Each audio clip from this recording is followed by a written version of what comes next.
On the 10th of October, 732, the Muslim army of Emir Abd-ur-Rahman charged a smaller force of Frankish infantry, holding in the wooded hills.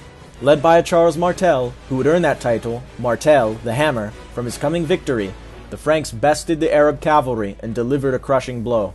This encounter at Tours is well known. Many historians point to it as a turning point. While the Arab advance had been slowed before, for example at Toulouse, the victory at Tours brought it to a complete halt, at least in the west. It was a point of containment, and it gave Western Europe, especially France, much-needed breathing room.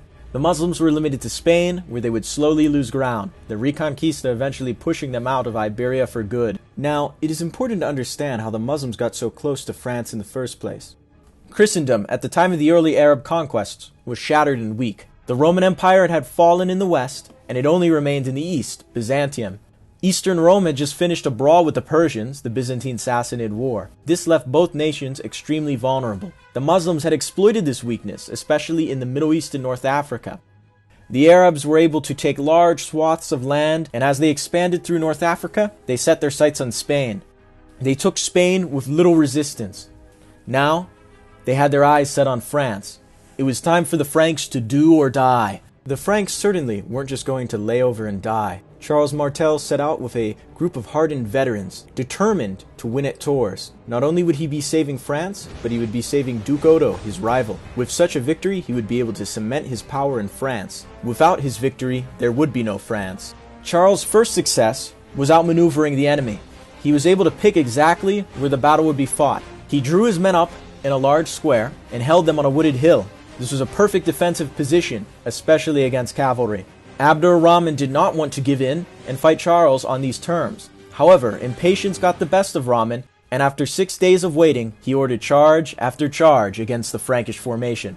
An Arab account tells us just how unbreakable the Franks were. And in the shock of the battle, the men of the north seemed like north a sea that cannot be moved. Firmly they stood, one close to another, forming as it were a bulwark of ice. And with great blows of their swords, they hewed down upon the Arabs. Drawn up in a band around their chief, the people of the Astarians carried all before them. Their tireless hands drove their swords down to the breasts of the foe. Despite this, the Franks wouldn't be able to hold forever.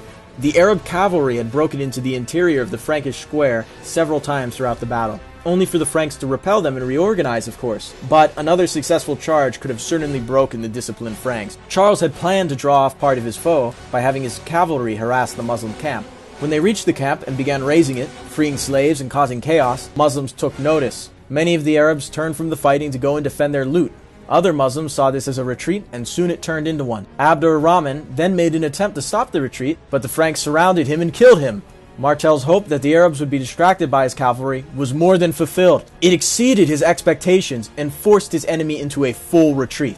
With Abd-ur-Rahman dead in the field and the Arabs retreating, France's safety was secured. Duke Odo, defeated at Bordeaux, submitted to Frankish authority. Charles Martel had dealt with both external and internal threats. He secured his power in France, power that would allow his son to retake Narbonne, and his grandson Charlemagne to begin the reconquest of Catalonia.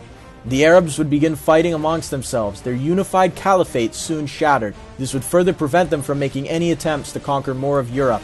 It is important to reflect on Charles' triumph at Tours. Martel was a man who took risks, but did so brilliantly. Instead of compromising, he put his all into an option where total success was critical. Anything but a decisive victory would have led to France's doom. While Charles Martel halted the Arab advance into France, it is perhaps inaccurate to say his victory prevented the Muslims from wreaking havoc there. This point of containment may have stalled the Islamic threat for over 1,200 years, but almost 2 years ago, 130 people were killed by Muslims in Paris, a city the Arabs and Moors of the Umayyad Caliphate had never had the opportunity to pillage.